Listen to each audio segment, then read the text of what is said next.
Então vamos supor aqui que a minha controller receba o nome e o e-mail da minha view. E aí a controller ela vai fazer a validação desses dados, tá? Então ela verifica se o nome, por exemplo, é uma string, se o e-mail está no formato de um e-mail mesmo. Fala rapaziada, beleza? Para quem não me conhece, sou o Bertolo. No vídeo de hoje a gente vai falar um pouquinho aí sobre o Nest, que é um framework muito utilizado na comunidade para fazer a criação de APIs. Então eu vou estar explicando para vocês um pouquinho da arquitetura dele e também mostrar um pouquinho de código para entender ali de fato como ele funciona, tá bom? Antes de começar, o Nest ele é muito similar ao Angular, tá? O Angular, para quem não sabe, é um framework para front-end e o Nest é um framework para back-end. Porém, ambos utilizam uma estrutura ali de pasta bastante similar, tá bom? Então, quem já codou aí em Angular e se estiver vindo agora para o Nest, vai ter uma facilidade maior ali para o entendimento, tá? Bom, o Nest ele basicamente trabalha com uma arquitetura MVC, que é uma arquitetura simples, Model View Controller. Essa arquitetura é bastante utilizada em outras linguagens, no caso como PHP, por exemplo, Java utiliza bastante. Para quem não conhece, basicamente a gente tem três camadas aqui. A nossa camada de view, por exemplo, seria a camada de visualização mesmo, então ficaria HTML, CSS, JavaScript aqui nessa parte.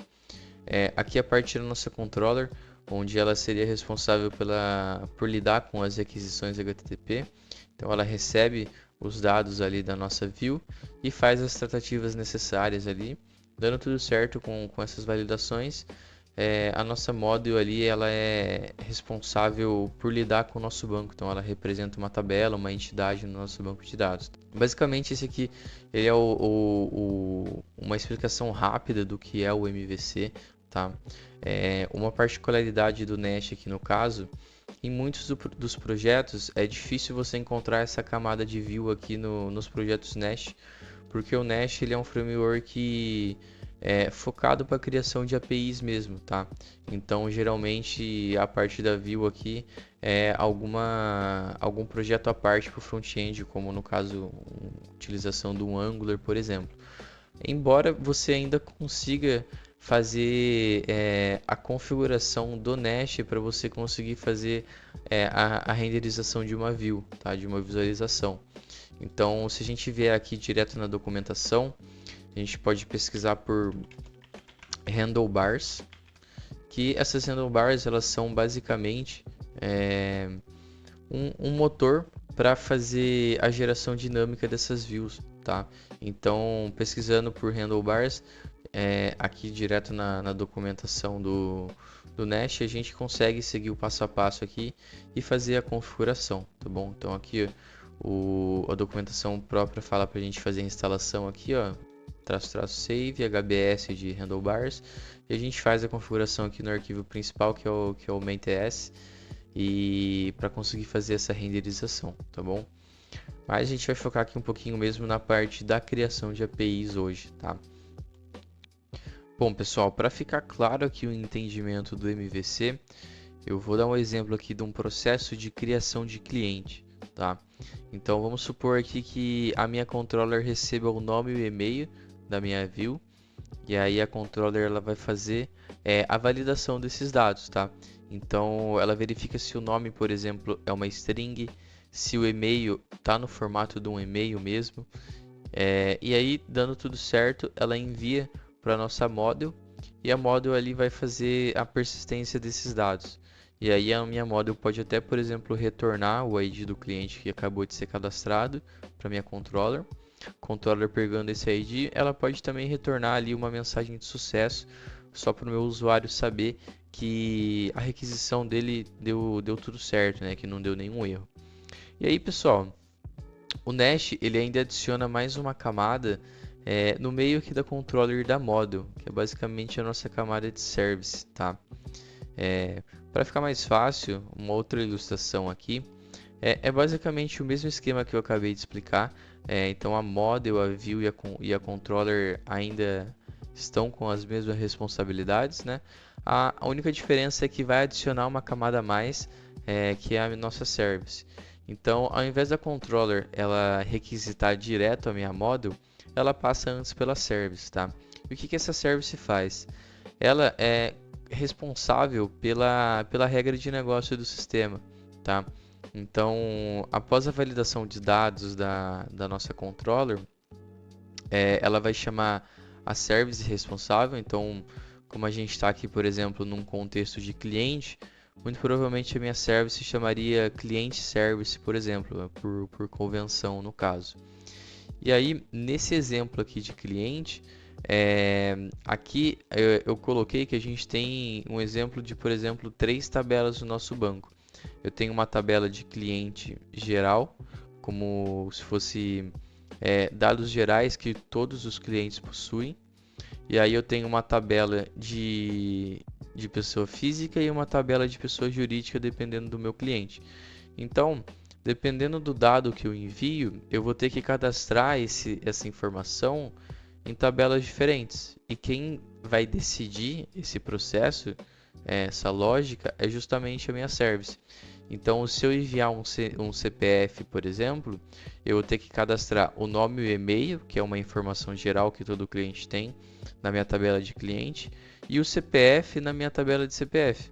E a mesma coisa com o CNPJ. Se eu tivesse enviado um CNPJ, eu teria que cadastrar o CNPJ na tabela de PJ, que por exemplo, pessoa jurídica, e o nome e o e-mail na minha tabela de cliente. E quem vai decidir isso é a minha service, ela que vai fazer essa regra de negócio mesmo, tá? Então, é basicamente essa a estrutura que você vai ver na maioria dos projetos mais simples ali de Nest. E é basicamente isso. Agora vamos direto para o código. Bom, rapaziada, antes da gente ir para o código, vocês precisam ter primeiro instalado na máquina de vocês o Node, tá? Olhando aqui na minha tela, você pode acessar aí node.js.org, que é o site oficial do Node, e fazer a instalação dele aqui, tá? A versão LTS dele. O Node é basicamente um motor para a gente conseguir rodar o JavaScript no lado do servidor, tá bom? Então, primeiro de tudo, vocês precisam ter ele instalado. A partir desse momento que ele já está instalado na máquina de vocês, a gente vai ter acesso a um gerenciador de pacote, que é o NPM, tá? Através do NPM, a gente consegue fazer a instalação de qualquer biblioteca do Node para o nosso projeto. E, inclusive, para a gente conseguir fazer a instalação do Nest, a gente precisa ter o acesso disponível ao NPM, tá? Então, eu não vou fazer a instalação aqui porque eu já tenho na minha máquina, mas vocês podem seguir aqui tranquilo, só next, next, next, beleza? E a partir desse momento que vocês têm aí o Node já instalado na máquina de vocês, vocês podem vir aqui na documentação do Nest, na parte aqui First Steps, tá? Aqui no menu lateral First Steps, que vai mostrar passo a passo aqui pra gente como que a gente cria um projeto Nest, tá? Antes de criar o projeto, a gente precisa primeiro fazer a instalação da CLI do Nest. O CLI é basicamente uma interface de linha de comando, tá? Um command line. E a partir do momento que a gente instala ele, a gente tem acesso a alguns comandos que o Nest disponibiliza para a gente para facilitar a criação de um projeto, tá? Então aqui basicamente ó, o NPM, que a gente precisa ter acesso a partir do momento que a gente instala o Node, seguido de uma propriedade i, que é de install, e "-g", que é para instalar globalmente na máquina de vocês, e aí seguido do pacote que a gente quer, tá bom? Aqui no caso o Nest. A partir desse momento ele vai disponibilizar para a gente alguns comandos, como por exemplo aqui o Nest New, que é para criar um projeto Nest, tá? Então a gente consegue daí fazer a criação de um projeto a partir desse momento que a gente já tem todos esses passos feitos, tá bom? Então basicamente eu vou rodar aqui um Nest New e seguido do nome do nosso projeto. Então eu vou colocar aqui um API test só como teste aqui mesmo, tá? Provavelmente ele vai perguntar aqui pra gente qual que é o gerenciador de pacote que a gente quer utilizar. Beleza? Aqui ele deu 3 opções, tá? Vocês podem utilizar da preferência de vocês. Eu vou aqui no caso do NPM, que é o que eu já estou mais acostumado. Então, selecionando o NPM, ele vai fazer todas as instalações necessárias, né? Todos os pacotes, para criar o projeto Nest no caso. E a partir desse momento, qualquer outra biblioteca que a gente queira instalar a parte aí depois do projeto, a gente consegue instalar também com o NPM, tá bom?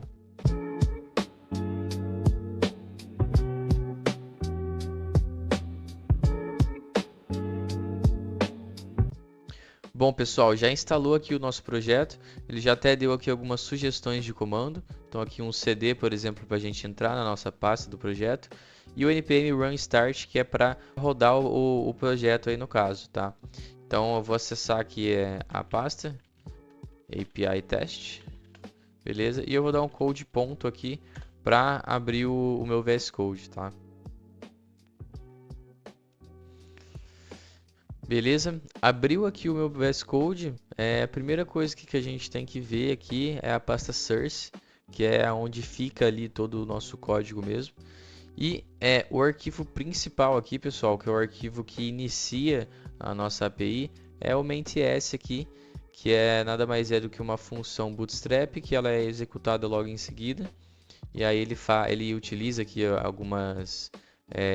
alguns métodos aqui do próprio Nest, como o Nest Factory, ele dá um create, e aí passando aqui o nosso app module, tá? Então aqui esse arquivo basicamente inicia a aplicação.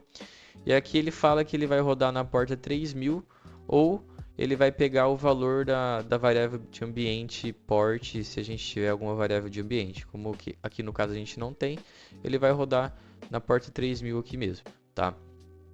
Basicamente, pessoal, o Nest ele é um framework que é bastante modular, tá? Assim como o Angular também, eles são uma das características interessantes deles é a modularização. Então, ele divide a nossa aplicação em vários módulos. Isso facilita tanto no desenvolvimento quanto na hora que a gente precisa fazer a manutenção do código, quando o nosso projeto já tem uma certa complexidade aí no caso. Porque um exemplo é basicamente o seguinte, a modularização ela é justamente para segmentar a nossa arquitetura da nossa aplicação. Então eu posso ter, por exemplo, um módulo de usuário que vai ter todos os arquivos ali referente ao usuário, um módulo de cliente, por exemplo, que aí facilita bastante no desenvolvimento. Então, se a gente vir aqui, por exemplo, para o nosso app module, o app module, vocês vão ver que ele basicamente é como se fosse um arquivo de configuração. Então, a gente tem esses três parâmetros aqui: imports, controllers e providers. Basicamente os controllers aqui a gente vai definir quais que são os controllers responsáveis por essa module, e os providers aqui é tudo que não for uma controller, no caso aqui o nosso service, por exemplo. Quando o projeto cresce, a gente pode ter mais tipos de arquivos, não só service, a gente pode ter repositories, interfaces, então tudo que não é um controller vai se encaixar aqui no provider, tá? Uma outra questão que é interessante falar aqui para vocês é a questão dos decorators, que é bastante utilizado no Nest. Então, toda vez que vocês verem aqui @module, @controller, por exemplo, isso são decorators. Os decorators, basicamente, eles são responsáveis por adicionar meio que poder, né? Não poder, mas adicionar umas funções especiais na nossa classe. Então, quando eu coloco esse @module em cima aqui do export class, eu estou dizendo que a minha classe app_module ela é um módulo. Então, a partir desse momento, o Nest consegue entender que essa classe é um módulo e ela é responsável por gerenciar os arquivos nesse contexto ali no caso, como o controller dessa module, o service, né, os providers no caso. E aí isso é próprio do Nest, os decorators, tá? Então o módulo aqui é basicamente isso, ele meio que vai gerenciar cada partezinha ali responsável, né, no seu contexto ali no caso. Se a gente vier aqui, por exemplo, para controller, vocês vão ver que aqui ele tem outro decorator, o @controller. Aqui embaixo ele tem um decorator também que é o get, aí entra na questão de verbo HTTP, né, os métodos HTTP. Então aqui toda vez que a gente fizer uma requisição get, vai entrar aqui vai chamar esse método getHello. Para a gente fazer, por exemplo, a configuração de rotas, vamos supor que eu estou criando /usuários. Eu vou lá, crio a minha controller e aqui no parâmetro ela aceita uma string que vai ser justamente a nossa rota. Então toda vez que acessar aqui o /users no método get, vai chamar essa função aqui, tá? No caso, é basicamente isso aqui o funcionamento do controller. Não só o get, a gente tem também, por exemplo, @post, que ele vai daí fazer um método post aqui no caso, aí eu preciso importar, ele adiciona aqui em cima, e aí logo aqui embaixo, a função que eu adicionar aqui embaixo vai ser do método post, tá? Esse é basicamente o funcionamento aí do decorator. Bom, pessoal, indo agora aqui para nossa service, nossa camada de serviço aqui, a gente tem um outro decorator interessante que é o @injectable. Esse decorator do Nest, ele basicamente diz que a nossa classe ela é injetável. E isso é uma característica muito interessante do Nest, que é a injeção de dependência, tá? Esse é um assunto um pouquinho mais complexo, que eu vou deixar para abordar com mais detalhes em outro vídeo, tá? Eu vou fazer um vídeo somente de injeção de dependência no Nest com exemplos práticos para ficar mais fácil, mas basicamente aqui a nossa service ela precisa ser injetável para a gente conseguir utilizar ela aqui no nosso controller. Então aqui no nosso controller a gente cria aqui, a gente espera receber no construtor aqui da nossa controller a nossa service, né? Então a gente diz aqui também que ela é uma classe privada, que a gente só vai conseguir utilizar o nosso web service dentro dessa classe aqui no caso. Isso aqui é basicamente a injeção de dependência aqui, quando a gente espera aqui no construtor por parâmetros aqui no caso a nossa service, tá? O fluxo aqui é basicamente o seguinte, então só recapitulando. Toda vez que a gente acessar aqui o método get aqui, por exemplo, então vamos supor aqui, só fazer uma requisição aqui, ó, localhost 3000, vamos primeiro rodar aqui o projeto, né, senão a gente não consegue acessar. Então eu dei o npm start ali, ele já rodou a aplicação, já subiu. Então como ele está rodando na porta 3000 aqui, eu estou na rota no barra mesmo aqui, ele vai retornar aqui pra gente o Hello World. Então basicamente a gente entrou aqui na controller, ele pegou o get aqui, como no caso aqui eu estou enviando uma requisição get, chamou essa função aqui que espera um retorno de uma string. Dentro dessa função aqui do controller, ela chamou a nossa service, que ela está sendo injetada via construtor aqui da controller. E aí aqui o nosso getHello, que é um método dentro da service, ela retorna uma string com Hello World aqui no caso. Então é basicamente isso. Todo esse processo aqui a gente não pode esquecer de declarar aqui no nosso módulo. Então se por exemplo, se eu criei o meu controller, passei a minha service aqui via construtor e na minha service eu disse que ela é injetável, só que no meu módulo eu não deixei explícito que ela é um provider, isso não vai funcionar. Se eu tentar rodar aqui hoje de novo, o Nest ele já vai dizer aqui para mim que ele não está conseguindo encontrar essa classe. Ó, tá vendo? Nest não pode resolver dependências de app controller.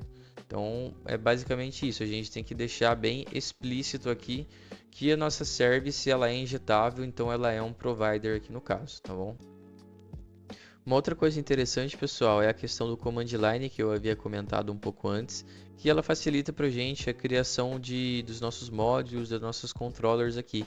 Então a gente consegue criar direto pelos comandos do Nest. Então vamos supor que eu queira criar um módulo, consigo dar aqui um Nest generate module e a partir disso o próximo parâmetro seria o nome do meu módulo. Então vamos supor que eu queira aqui users, tá? Ele vai criar aqui pra gente. E perceba, pessoal, que por convenção eu coloquei o nome aqui só users e ele já me deu aqui, por exemplo, users.module. O próprio Nest tem essa inteligência e ele já nomeou isso aqui para mim. Aqui também como o nome da classe ele já colocou tudo em letra maiúscula, né? A primeira letra aqui no caso em letra maiúscula, como é uma classe, e a próxima palavra em letra maiúscula também, no caso o módulo aqui. Então ele tem essa inteligência e por padrão aqui dele, ele já deixou tudo certinho aqui pra gente, tá? Eu particularmente não curto muito utilizar o command line, porque eu gosto de personalizar ali bastante a minha estrutura de pastas. Às vezes, por exemplo, eu separo como users e aqui eu coloco users module, users controllers, por exemplo, ou em outros projetos eu posso, na verdade, criar aqui, por exemplo, module e aí eu coloco todos os módulos aqui dentro. Então eu curto criar na mão, para ficar um pouco mais flexível de acordo com o projeto que eu estou atuando. Bom, vou criar um do zero aqui para vocês, só para vocês entenderem aqui todo o processo do zero, tá? Então eu vou fazer um exemplo aqui com o users. Vou criar aqui dentro de source a minha pasta users. Vou criar aqui, por exemplo, meu users.module.ts. Daí aqui eu vou dar um export class users module, beleza? Aqui em cima eu vou usar o decorator module para o Nest entender que essa classe é um módulo, beleza? Aqui eu vou colocar os meus atributos, vou pôr o import aqui, por exemplo, tá? Esse import aqui, pessoal, ele é basicamente para se eu quiser utilizar outros módulos dentro desse módulo. Então, como eu estou criando um módulo de usuários aqui, por exemplo, para o Nest conseguir enxergar esse módulo de usuário, eu preciso deixar explícito ele aqui no meu módulo de app, que é o meu módulo principal. Então, aqui em imports, eu preciso importar ele aqui, tá bom? Só é necessário essa importação manual porque eu estou criando um módulo manual, tá?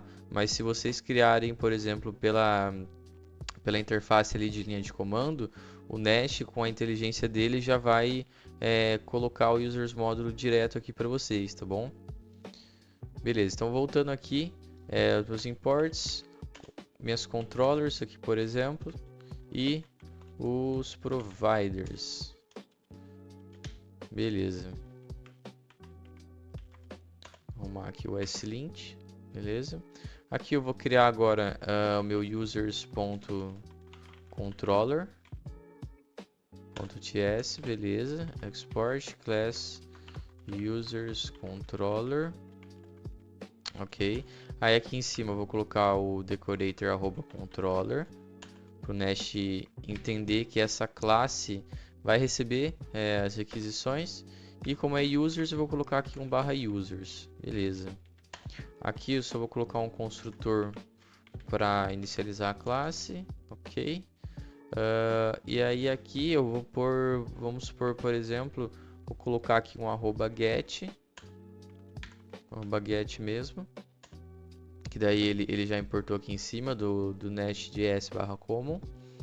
E aqui eu vou pôr a função, por exemplo, vamos por get users mesmo para buscar usuários, ok? Aí aqui essa função ela vai basicamente retornar uma promise que vai ser do tipo um array de string, por exemplo, ok? Beleza, vai ser basicamente isso daqui. Aí depois o meu construtor, aqui no meu construtor eu vou colocar a minha service aqui. Então vamos criar aqui a minha service, users.service.ts, ok, export class users service, beleza? Em cima dela aqui eu vou pôr o @injectable, para o Nest entender que essa é uma classe injetável, beleza? Construtor aqui só para inicializar ela. E vamos pôr aqui, por exemplo, assim que get users. Ok, vai retornar também uma promise, que vai ser um array de strings. Show. E aqui basicamente ele vai retornar só um usuário 1, por exemplo. Um array ali com a posição usuário 1. Beleza. Aí aqui é meu user service, eu estou injetando ele e aí agora eu vou colocar ele aqui nos providers para o Nest conseguir localizar. E o minha controller aqui, minha classe user controller, eu vou pôr também na parte de controller aqui. Então perceba que o Nest ele é bastante modular. Eu estou criando aqui somente a questão de users, o contexto de users, e ele fica bastante segmentado aqui, então fica fácil de dar manutenção no futuro, tá? Beleza. Aqui, ok, é minha controller. Aqui eu vou fazer a questão da injeção de dependência, então eu vou pôr aqui o meu private read only, aí a minha app, o meu user service, que vai ser do tipo service aqui embaixo, ok. Aí aqui, esse método getUsers da minha controller, ele vai dar um return aqui nesse user service no método getUsers. Fechou. Beleza. Aqui ele só está dando erro basicamente da questão do slint, mas isso é questão de configuração. No código não é para ele dar erro. Aqui acho que aparentemente está tudo certo, se eu não estiver esquecendo de nada. Beleza, vamos testar aqui agora então. Teoricamente é para ele retornar para a gente esse usuário 1 aqui. Então eu vou vir aqui localhost /users. Beleza, usuário 1, tá tudo certinho aqui. Fechou. Então é basicamente isso, pessoal. Vou ficando por aqui. Se você gostou do vídeo, se inscreva aí, deixa o like e ative o sininho para não perder os próximos vídeos. Falou!